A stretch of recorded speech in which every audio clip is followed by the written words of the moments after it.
Dagon by H.P. Lovecraft. A Redbeard reading.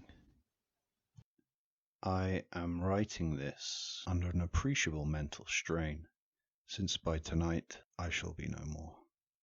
Penniless and at the end of the supply of the drug which alone keeps my life endurable, I can bear the torture no longer, and shall cast myself from this garret window into the squalid street below.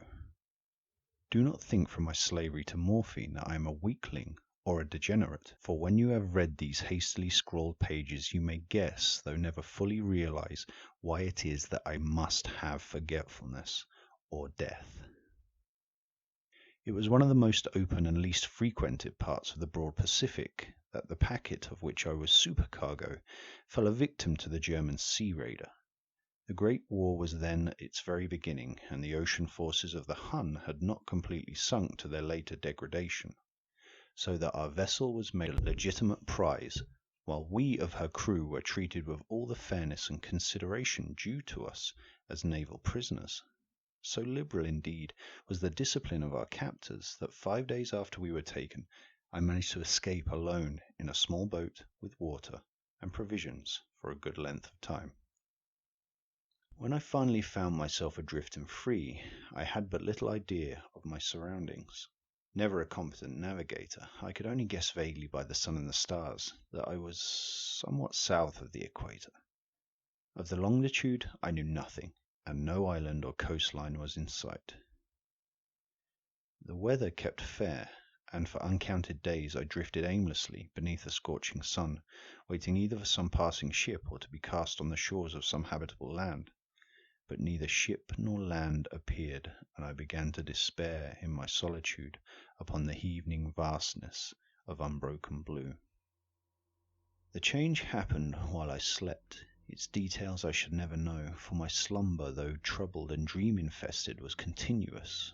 When at last I awaked, it was to discover myself half sucked into a slimy expanse of hellish black mire which extended about me in monotonous undulations as far as I could see, and in which my boat lay grounded some distance away.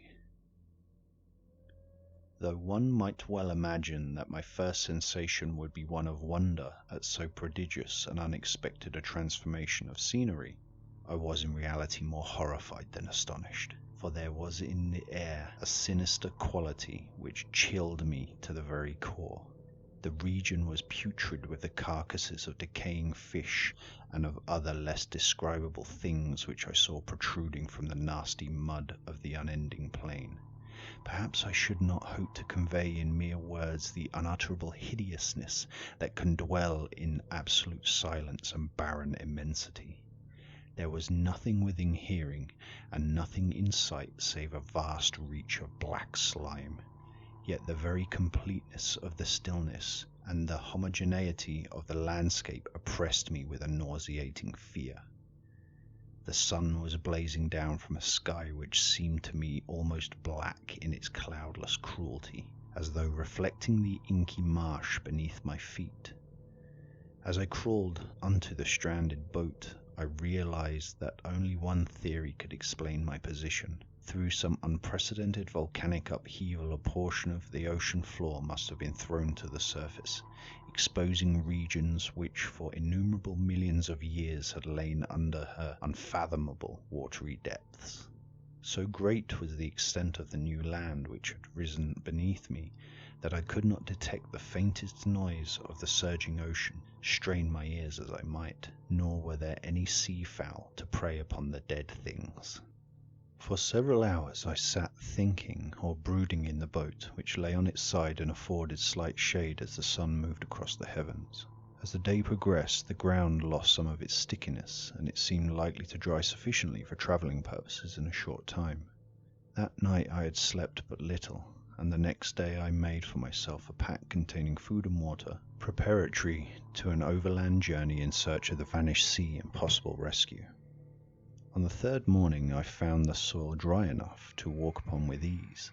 The odour of the fish was maddening, but I was too much concerned with graver things to mind so slight an evil, and set out boldly for an unknown goal.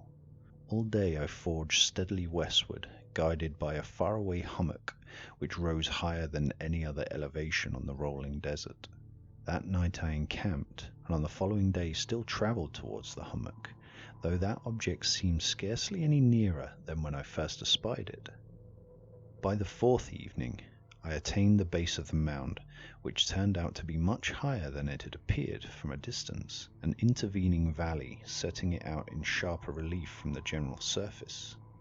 Too weary to ascend, I slept in the shadow of the hill. I know not why my dreams were so wild that night, but ere the waning and fantastically gibbous moon had risen above the eastern plain, I was awake with cold perspiration, determined to sleep no more. Such visions as I had experienced were too much for me to endure again, and in the glow of the moon I saw how unwise I had been to travel by day. Without the glare of the parching sun, my journey would have cost me less energy. Indeed, now I felt quite able to perform the ascent which had deterred me at sunset. Picking up my pack, I started for the crest of the eminence. I have said that the unbroken monotony of the rolling plain was a source of vague horror to me, but I think my horror was greater when I gained the summit of the mound and looked down the other side into an immeasurable pit or canyon whose black recesses the moon had not yet soared high enough to illumine. I felt myself on the edge of the world, peering over the rim into a fathomless chaos of eternal night. Through my terror ran curious reminiscences of Paradise Lost and of Satan's hideous climb through the unfashioned realms of darkness. As the moon climbed higher in the sky, I began to see the slopes of the valley were not quite so perpendicular as I had imagined. Ledges and outcroppings of rock afforded fairly easy footholds for a descent, whilst after a drop of a few hundred feet, the declivity became very gradual. Urged on by an impulse which I cannot definitely analyze, I scrambled with difficulty down the rocks and stood on the gentle slope beneath, gazing into the Stygian deeps where no light had yet penetrated. All at once my attention was captured by a vast and singular object on the opposite slope, which rose steeply about 100 yards ahead of me, an object that gleamed whitely in the newly bestowed rays of the ascending moon. That it was merely a gigantic piece of stone I soon assured myself, but I was conscious of a distinct impression that its contour and position was not altogether the work of nature. A closer scrutiny filled me with sensations I cannot express, for despite its enormous magnitude and its position in the abyss which it had yawned at the bottom of the sea since the world was young, I perceived beyond a doubt that the strange object was a well-shaped monolith whose massive bulk had known the workmanship and perhaps the worship of living and thinking creatures. Dazed and frightened, and yet not without a certain thrill of the scientist's or archaeologist's delight, I examined my surroundings more closely. The moon, now near the zenith, shone weirdly and vividly above the towering steeps that hemmed in the chasm, and revealed the fact that a far-flung body of water flowed at the bottom, winding out of sight in both directions, and almost lapping my feet as I stood on the slope. Across the chasm, the wavelets washed at the base of the cyclopean monolith, on whose surface I could now trace both inscriptions and crude sculptures. The writing was in a system of hieroglyphics unknown to me, and unlike anything I had ever seen in books, consisting for the most part of conventionalized aquatic symbols such as fishes, eels, octopi, crustaceans, mollusks, whales, and the like. Several characters obviously represented marine things that are unknown to the modern world, but whose decomposing forms I had observed on the ocean-risen plain. It was the pictorial carving, however, that did most hold me spellbound. Plainly visible across the intervening water on the account of their enormous size were an array of bas-reliefs whose subjects would have excited the envy of Doré. I think that these things were supposed to depict men, at least a certain sort of men, though the creatures were shown disporting like fishes in the water of some marine grotto, or paying homage at some monolithic shrine which appeared to be under the waves as well. Of their faces and forms I dare not speak in detail, for the mere remembrance makes me grow faint. Grotesque beyond the imagination of a Poe or Bulwer, they were damnably human in general outline, despite webbed hands and feet, shockingly wide and flabby lips, glassy, bulging eyes, and other features less pleasant to recall. Curiously enough, they seem to have been chiseled badly out of proportion with their scenic background, for one of the creatures was shown in the act of killing a whale represented but as a little larger than himself. I remarked, as I say, their grotesqueness and their strange size, but in a moment decided that they were merely the imaginary gods of some primitive fishing or seafaring tribe, some tribe whose last descendant had perished eras before the first ancestor of the Piltdown or Neanderthal man was born.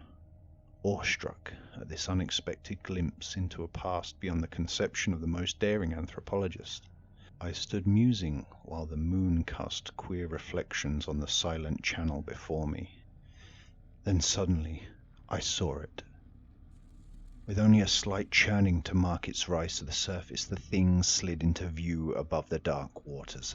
Vast and Polyphemus-like and loathsome, it darted like a stupendous monster of nightmares to the monolith, about which it flung its gigantic scaly arms, while it bowed its hideous head and gave vent to certain measured sounds. I think I went mad then. Of my frantic ascent of the slope and the cliff, and of my delirious journey back to the stranded boat, I remembered little. I remember I sang a great deal, and laughed oddly when I was unable to sing.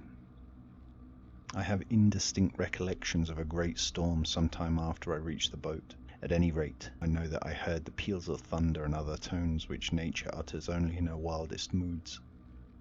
When I came out of the shadows, I was in a San Francisco hospital, brought thither by the captain of the American ship which had picked up my boat mid-ocean. In my delirium I had said much, but found that my words had been given scant attention. Of any land upheaval in the Pacific my rescuers knew nothing, nor did I deem it necessary to insist upon a thing which I knew they could not believe. Once I sought out a celebrated ethnologist, and amused him with peculiar questions regarding the ancient Philistine legend of Dagon, the fish god. But soon perceiving that he was hopelessly conventional, I did not press my inquiries. It is at night, especially when the moon is gibbous and waning, that I see the thing. I tried morphine, but the drug has only given transient surcease, and it has drawn me into its clutches as a hopeless slave. So now I am going to end it all, having written a full account for the information or the contemptuous amusement of my fellow man. Often I ask myself if it could not have all been a pure phantasm, a mere freak of fever, as I lay sun-stricken and raving in the open boat after my escape from the German man-of-war. This I ask myself, but ever does there come before me a hideously vivid vision in reply. I cannot think of the deep sea without shuddering at the nameless things that may at this very moment be crawling and floundering on its slimy bed, worshipping their ancient stone idols and carving their own detestable likeness on submarine obelisks of water-soaked granite. I dream of a day when they may rise above the billows to drag down into their reeking talons the remnants of puny war-exhausted mankind, of a day when the land shall sink and the dark ocean floor shall ascend amidst universal pandemonium. The end is near. I hear a noise at the door, as some immense slippery body lumbering against it. It shall not find me. God, that hand! The window! The window!